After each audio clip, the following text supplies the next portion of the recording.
tại mình đang ở Masbate ở công viên Khủng Long. Mọi người đã xem Minh Khoa TV chưa?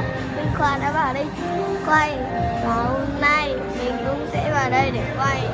Nhưng thật ra mình chưa chuyện được như anh Khoa, nên là bây giờ mình sẽ đi thử.